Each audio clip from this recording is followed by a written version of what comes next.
Hello. Welcome to the Tutors of Life podcast, where we research life so you don't have to. Episode 355. This is your host, Shaun Tutor. And this is Sam. And this is a Tutor episode where we try to teach you something new. What's up? Taking notes. Are you? Sunday. Hmm? Reminds me all the shit to do during the week that I'm going to only do half of. Yeah. So Pretty standard. Yep. I had big hopes and dreams for this 4-day weekend, and then I got through none of them. Same. Mm-hmm. Same. The wild thing is like, it's not like we... No, I did spend 2 hours puzzling. Yeah. Friday morning. Yeah. I had a little bit of chill time, but mostly just a lot of hunting. Yeah, you did a lot of hunting. Yeah. Which paid off, because I shot a buck. You did? Pretty nice. Mm-hmm. I would say so. Pretty nice. I'm happy with it. Very happy with it. First buck I shot in a long time. Yeah. So I was pretty happy with it. Pretty happy with it. Yeah, it was good. Mm-hmm. Felt good. Felt good to get. Mm-hmm. Yeah, especially when the land that Shaun hunts on has... We've seen this specific buck only twice. I think so. In the past, 2 months? Few months. Yeah. Few. And then there's... Because we had cameras out for over a month. Before we went on vacation. Oh, yeah, you're right. So we've seen, one of them, this particular one we've only seen twice in 2 months. So this was the third time we would have seen it. Yep. And then But we wouldn't have even seen it because the trajectory it's on, it wouldn't have... Triggered the camera. Yeah. And now that after I shot it, I think that might have been the one I saw the other day out in the woods that I missed too. So it might have been the fourth time seeing this guy. And then there's an 8-point buck that we've seen quite a few times. Yeah, I like that one. I like that one. Yeah. I wouldn't mind shooting that one. And then there's a doe and 3 yearlings that we see. Mm-hmm. So not, at least like what we see on the cameras, there's not a whole lot of activity out there. So it was pretty lucky to get one. These 3 yearlings though are the dumbest things in the world. One of them I think is smart. One of them's not that smart, and one's real dumb. Mm-hmm. Yeah. So I know they're there every day. I'm not gonna touch them because not worth it. But there's a big old doe that if it comes through, I wouldn't be too opposed to. So yeah, I was pretty happy. It was and she's never with the yearlings either.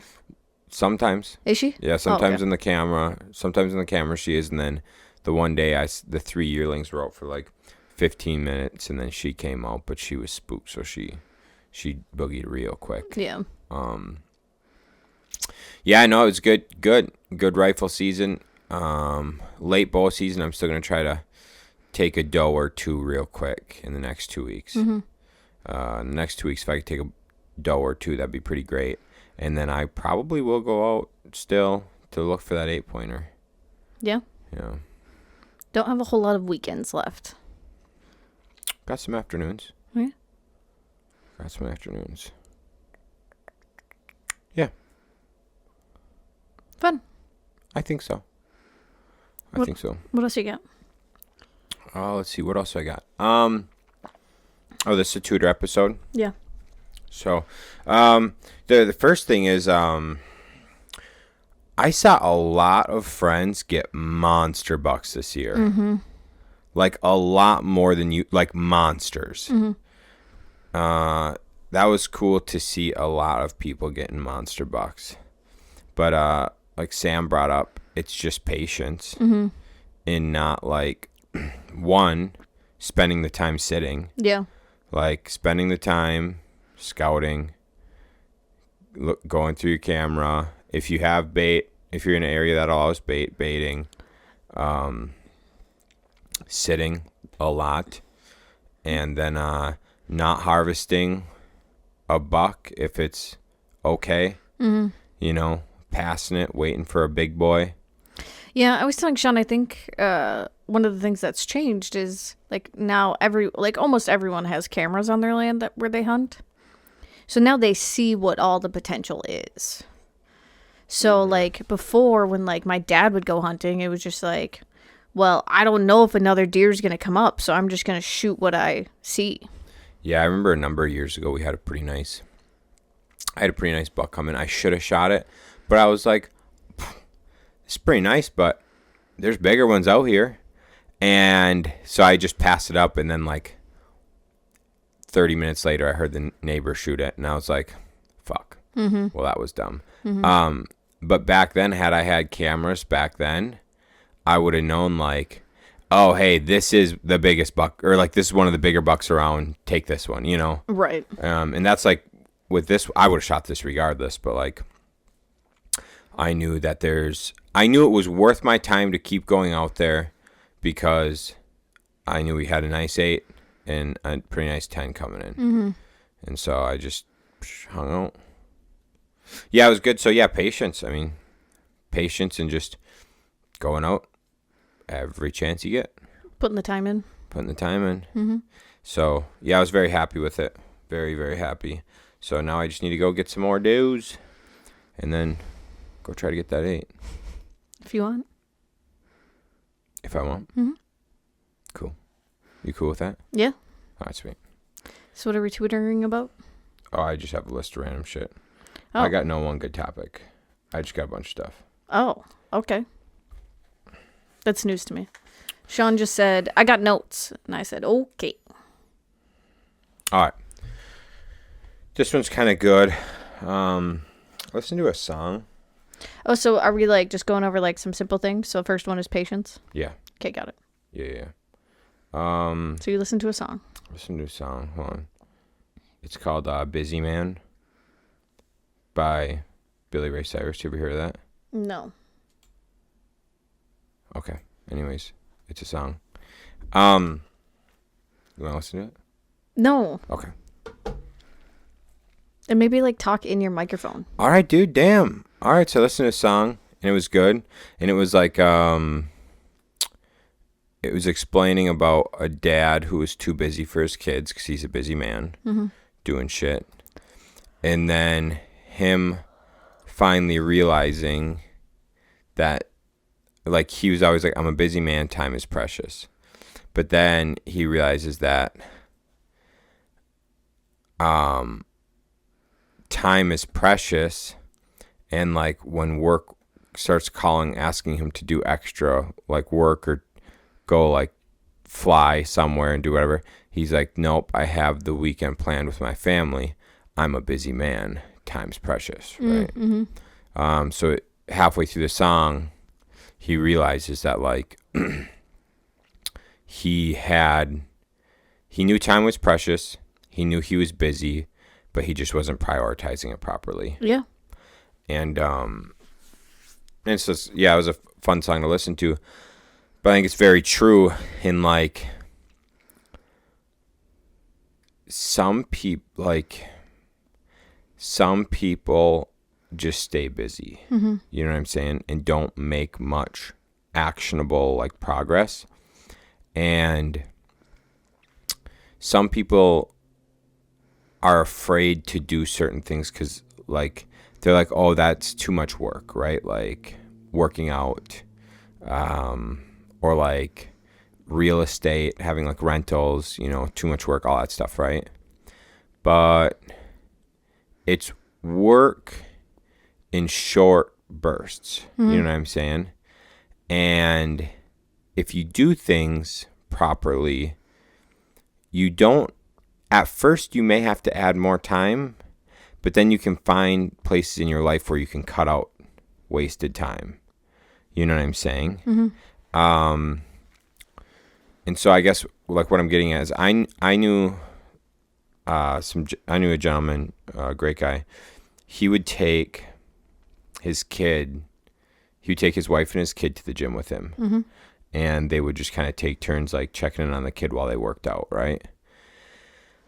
And it's like, okay, that's busy and that's time, but you're doing it with your family instead. And so maybe your workouts aren't as good, but you're still moving and getting a workout, right? Mm-hmm. Compared to what would you do instead? Just sit at home Mm-hmm. and maybe watch TV. So your full attention won't be on your kid anyways because the TV's on. You know what I'm saying? Mm-hmm. So like if the TV's on, you're just hanging out at home. Your full attention's not on the kid anyways, which the kid doesn't typically need full attention. You know, it's at spurts, but not like all the time. Right. And so anyways, the idea is like, or part of what I'm getting at is like, it may be more time up front to get an idea of what you're doing, but then you can adjust things in your life so that it doesn't take up more time. Mm-hmm. You know? And same thing with like real estate or with like growing our business, right? Like if we're growing our business or you're growing a real estate portfolio, at first you may have to put in, I shouldn't say may, at first you are going to have to put in more time. Yeah. But as you're putting in more time and you start to learn things and develop things, then it's like, okay, well, I only want to work 30 hours of like good quality work, you know? So what can I do to put in 30 good hours and then make sure I'm painting a vision and doing things so my teammates drive. Right. You know what I'm saying? Mm-hmm. So in that way, you're not necessarily giving up a ton of time. You're just being very strategic with your time. Mm-hmm. You know what I'm saying? Yeah. I think too often people, like we know people like this, and it's really prevalent in like our parents' generation that they think you just have to work all day long. Like everything has to be a full days of work. Mm-hmm. You know what I'm saying? They don't often think about like TJ, who he's a programmer, and instead of he has like these same tasks every week that took 15 hours. And instead of doing those same tasks every week for 15 hours, like he said a lot of his coworkers does, he put in extra time up front to code so that those 15 hours all were automated. And so he cut out 15 hours of work a week because he spent more time up front developing the code so that from then on, for the next infinity, 15 hours of work a week gets done like that. Yep. And he doesn't. And so a lot of the older generation don't think about the like efficiencies you can use, so then you don't have to just be a busy man. Yeah. Yeah. I like that. I mean, we've talked about it quite a bit about like just there's like some jobs that shouldn't be hourly just because people will do the task slower so they get their hourly wage because they want to get their 40 hours or whatever. But if you incentivize project-based pay or performance-based pay. Yeah, performance-based pay, then you can actually get a lot of people to do it faster because they're like, oh, well, if I'm just paid $250 to write this handbook, then I'm going to do it in 2-3 hours instead of 8. Or like a lot of European countries are now switching to 32-hour work weeks. Yeah. Because they found out that their employees are getting the same amount of work done in 32 hours versus 40 hours. Dude. Which, I mean, I think they're still paying their employees for 40 hours, but... Sure. Like, yeah, why waste people's time if you don't need to? Well, it's the same thing as the 4-hour work week. And I've brought this, Kyle and I have talked about this fucking ednesium. I think that's the word, right? Ednesium. I've never heard that word. I think it's the right word. Okay. It means at length. Okay.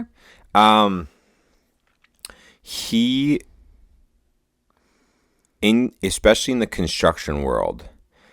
But so the 4-hour work week, real quick, you check that out. It says how much waste per day there is. And then especially on Fridays. Fridays, there's a ton of waste. But I talked to Kyle about in construction why 410s make so much sense. Yeah. Because in construction, you usually have a half-hour setup and a half-hour tear down and clean up. And that's like at a minimum.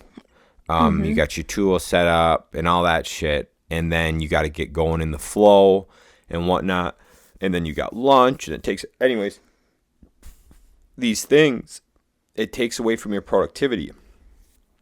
And so if you're able to just go to a job and you do 410s instead of 5/8s, well, you automatically save a lunch break. You save a lunch break where you get out of flow, because 4-hour work week, you'll learn that there's like flow states, and every time you do something, take a call or whatever, it fucks up your flow. And you'll also learn that, so then you're going to save an hour at minimum on your setup and tear down and cleanup. You're also going to save your drive time. And so like you can gain back. And I'm actually even a bigger proponent of 312s. Yeah. But so like you gain back that time.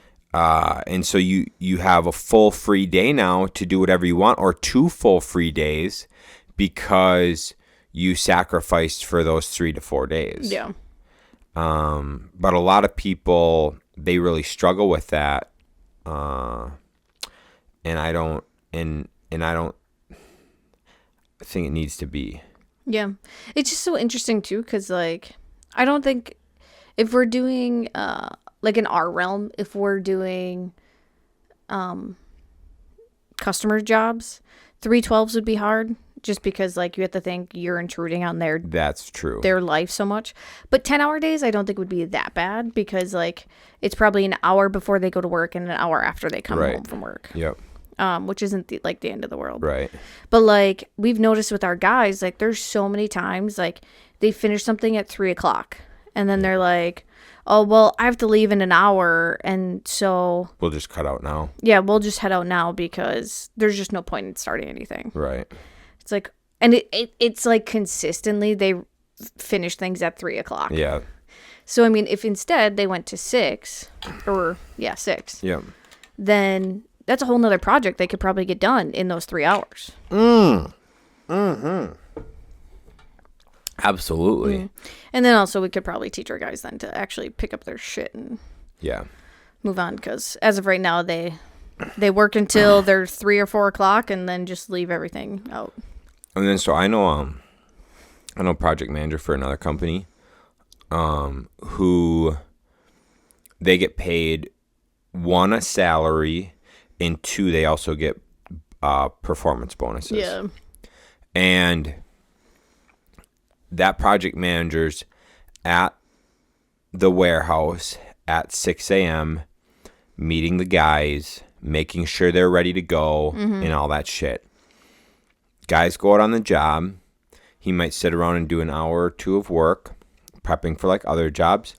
Then he kicks out for the day, comes back around like 4, and he's there from like 4 to 6 as the guys come back to the shop, gets any whatever, might spend 1 more hour working just to like make sure that the next day They're all set to go. Yeah. And so it's a weird schedule, but like it's a way that there's not waste. Yeah. So like he knows that I've got to be there every morning and I got to be there most nights. And so every day's free. Like almost every day is going to be free to me. So then get your shit done and do your things during the day. Yeah. Yeah, I mean, you got to think too, like if you have kids, like you could then not have daycare. Right. Yep. Like as long as your wife has like a flexible job that like if he has to stay an hour or 2 later or something.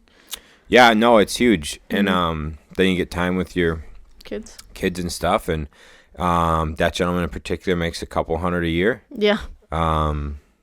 So like it's not ain't a bad fucking gig. Yeah. You know, you just adjust your life accordingly, and maybe your wife starts work at 9 and gets home at 3. Well, if you're making a couple hundred a year, your wife might also not need to have to work. Yep. Fair. So you could hang out with the wife and kids during the day, get shit done, go hunting, work out, get all your shit done, hang out with the kids. Yeah. Yep. Damn. Mm-hmm. It's wild, dude, but like people don't. I feel like we've been like brainwashed to like the norm is 9 to 5 or 8 to 4 or whatever. Yeah, if we could, it's kind of like we should really try to break out of that. But then again, I also understand like when you're on a schedule and you do this stuff the same way. But then again, that guy's got his schedule. It's just a little different. It's just a different schedule. Yeah, I think it could work either way. I think we just waste too much time just staying busy with stuff. Yeah. I actually talked to Greg Hazelwander about that. Because his dad is the way of like, if they're doing something, it's a day project. And Greg's like, dude, we could just rip this out in 3 hours and then I'll go out fishing or something. Or golfing. Their thing's more golfing. Rip this out and go golfing, which makes sense. Yeah. So for not wasting time, definitely read the 4-Hour Work Week. Yeah, it's fucking huge. I might read that again, actually, now that we're talking about it. So patience and prioritizing your time. That's what we got so far. Yeah. Sean's writing notes. Yeah, sorry. And so then the next thing is we touched on it the other day, but like, how many units do you actually need? That Thatch Win brought that up. Like how many units do you actually need and stuff? And Graciani and I chatted a little bit about it, and Ryan and I chatted a little bit about it and stuff. I think it's good to have an idea of where you're going. All right, so it's good to have an idea of where you're going. And I've heard a lot of people talk about this, and I also agree. Having like your minimal viable lifestyle. Yeah. So if you can look and go, okay, my minimal viable lifestyle, like this is where I'm heading. And like if I get there, everything else is just bonus, right? So seeing what that is and chasing that. And what I mean by that is like, what comforts do you like in life? And so I love being able to stop and grab a fucking iced Americano at lunch. Yeah. And so like, you make sure you have enough money to do that. And like, thanks Andrew Ishins for fucking ruining my life, by the way, with that. 10 goddamn years ago. Anyways, so a nice Americano at lunch, and then also like what kind of house you want to live in, what kind of vehicle you want to drive, you want to take vacations. When you take vacations, you want to fly first class, you want to stay in Airbnbs, you want to stay in nicer hotels. Like, do you want to do the RV route? If so, what kind of RV you want? Things like that. What kind of clothes you want to wear? It's like your brand book, right? Yeah. How do you want to be seen? What kind of flexibility you want at work? What are your hobbies? How much time you want to spend with your kids? What kind of things you want to do with your kids, and all that shit, right? Yep. Did that overwhelm you? No. Okay, cool. I just didn't know how much longer of a list you were gonna give examples of. Just giving people some ideas, man. So like having your minimal viable lifestyle, right? But then also when you get there, being able to pivot and go like, oh, you know what? I'm here, but you shouldn't really ever stay stagnant. You should always be at least refining something, getting better efficiencies, increasing earning potential, increasing your quality, which will then increase your earning potential or whatever, right? Like you should always be doing something, always growing a little bit, always, somehow growing. Reading a book, listening to a podcast. Right. Yeah. So like, not like being uncomfortable in any way, shape, or form. Right. Yeah. So that, yeah, like living in, like still being uncomfortable. But so knowing where you're going and what you're getting to, but then not stopping, just like pivoting and refining and growing more and whatever. And then maybe you set a new minimal viable lifestyle you want or whatever. But the big thing is making sure you're not getting carried away with it just because other people are influencing you. Mm-hmm. So, like someone was talking about Elon Musk, and it was like, Elon Musk shouldn't be the face that we are all looking up to. Like Elon Musk is a genius. He's done massive, like life-changing things, right? But if you're looking at, he's got 13 kids with multiple different baby mamas and doesn't live with any of them, maybe not the best role model, right? And I was like, yeah, that makes sense. Unless you're another Elon Musk. Yeah. I can almost guarantee Elon Musk is not influenced by other people doing things. Or like, Elon Musk ain't just like, oh, whatever it is, right? Like he's built a different way that is his, like if you listen to his interviews and things, he believes in changing the world for the better. Like that's his mission. And so he does everything possible to make that happen, right? He doesn't make Tesla because he wants to be, because he sees Ford doing well. Right. It's like, no. He made Tesla because he wanted a renewable energy source for transportation. So, I mean, it goes the same thing for us, right? Like us and other investors listening and people who are considering of investing and shit like that or looking at a new job, whatever it is, like it's the keeping up with the Joneses thing. So if you realize that like, hey, I went on vacation, I flew first class, that's dope. I want to continue being able to do that. Okay, well, what kind of income allots me to do that, right? I want to be able to get my coffee every day at lunch. What's that allow? I want to eat organic food. What's that, right? Going through, I want to live in a nice house. Okay. Breaking that down and finding out what that income is and like making that happen. But then when you get there, don't just look at like some people on Instagram who have 100 units. So you say you want to, like 25 units gives you the life you want. Don't just get unit hungry because some guy on Instagram is selling a course and talking about having 100 units and you go, well, I should have 100 units because this guy does. And then just like growing your portfolio to 100 just to have 100 units when it adds a lot more stress and it's not getting you closer to the things you want. Right. It's just like you just got to the 100 units part. You didn't get to the how much money you need to make in a month part. Right. Exactly. Yeah. But I mean, I also understand like your appreciation and pay down and like there's other benefits of having those units for sure.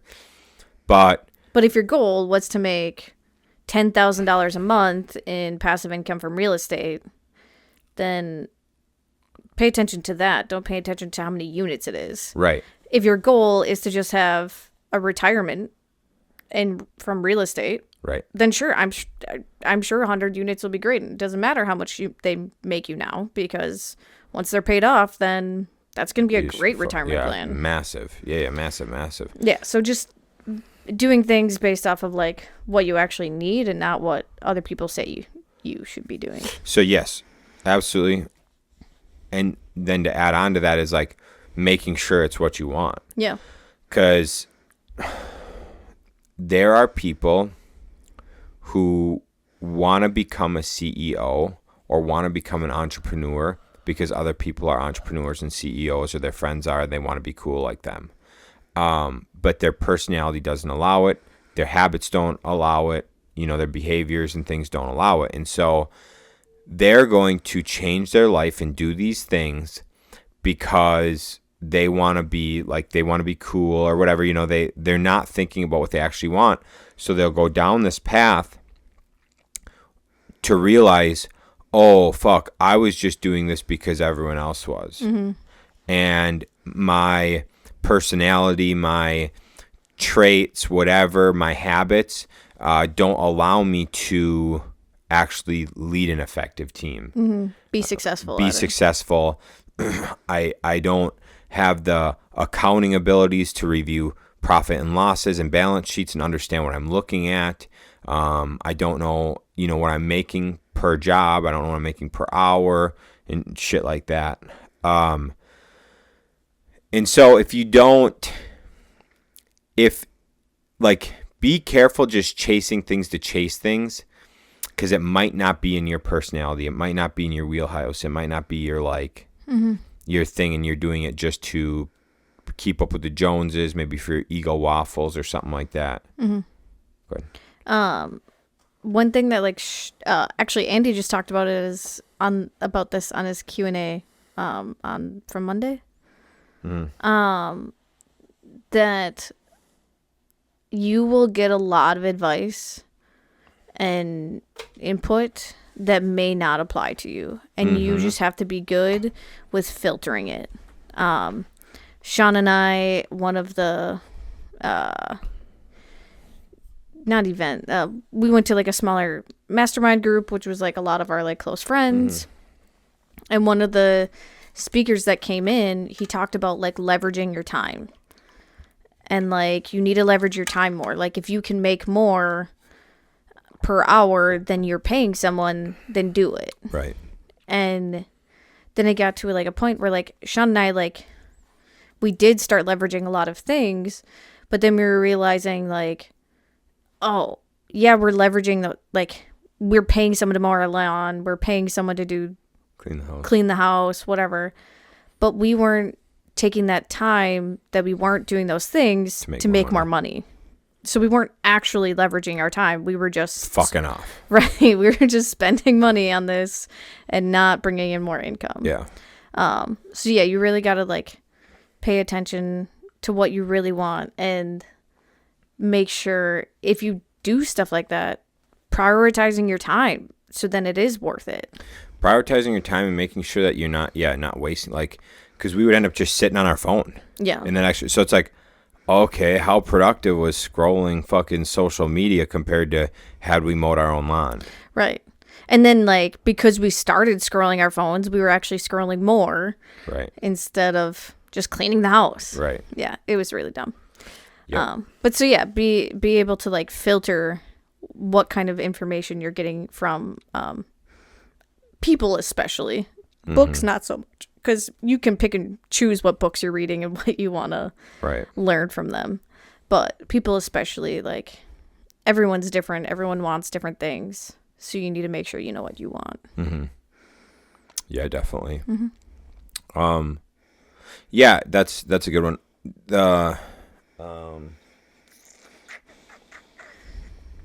Yeah, the only thing I'll, like, wrap up with that point is, like, if you get there, though, and you're having fun, and you learn that you love this, well, there ain't nothing wrong with keep going. Yeah. There ain't nothing wrong with adapting and wanting a better lifestyle. You know, getting more things. You're having fun with business. There ain't nothing wrong with doing all that. Mm-mm. If you like it, if it's your thing, well, then have more fun. Do more things. Enjoy it. Mm-hmm. I like Ryan and I both just have fun with it. Yeah. We think it's a lot of fun. Just business. And so, like, if that's you, if you think business is more fun than really any other hobby, well, then do it. Yeah, do it as your hobby as well. But if you, like, you know, if you're giving up hobbies and family time that you enjoy more than your work just to chase the Joneses, dude, don't do it. Mm-hmm. But if you love it, dude, fucking go. Mm-hmm. I mean, we've talked about it because, like, Shaun likes doing a lot of the hands-on stuff, like the construction part. And so I'm sure at some point we'll think about, like, okay, well, maybe we should just hire someone to do sales, and then Shaun could actually be on the job site to do what he likes. Yeah, but I'll just do more business stuff. Yeah, it's valid. It's just hands-on stuff's fun, but business stuff's funner. Yeah. So, I don't know. You know that. I know. So. I remember when we started this business and you said, I miss starting a business. It's like my favorite part. It's just you got all the little things, dude. Mm-hmm. Got all the little things. So anyways, yeah. I don't know if I got much else, babe. I don't know. Do your vision brand book. We've talked about those. I don't know what previous episodes we've talked about those on, but I'm sure you can scroll and look. Mm-hmm. Or probably go on YouTube and search Vision Tutors of Life. Yeah. I don't know if we have a good book on vision or anything. I don't know. A lot of people talk about it pretty often. You can find that shit everywhere online. The main things is like you can put together a cool vision. Mm-hmm. You can put together a cool brand book, Mm-hmm. and then you can just not do anything. It's valid. I will suggest though, like, if you're someone that just like has a hard time of like, I don't know, maybe like breaking things down. Sure. Use ChatGPT. That's so gay and it's so true. Mm-hmm. I know like it does take the creative part out of it, but I mean, some people aren't as creative as others. And the other thing is, you don't need creativity to execute. No, but it's a very easy way to just take your vision. You can paste it in there and just put, or like break down this into goals, or make me a daily schedule. Yeah, there's different things you can do to kind of help you get started and get motivated if you need to. Mm-hmm. Yeah, dude, it's sweet. It's really good. And so have patience. Patience. Prioritize your time. Yep. Have a vision and execute it. I love it. I love it. Yeah. Just do that. That's what I got. All right. Hope you enjoyed it, gang. Just a reminder, DT is going to be our president, and I'm so excited. Yeah. I think I got some fun stuff to bring up for Friday's episode, so. Fuck yeah. All right, gang. Peace. See ya.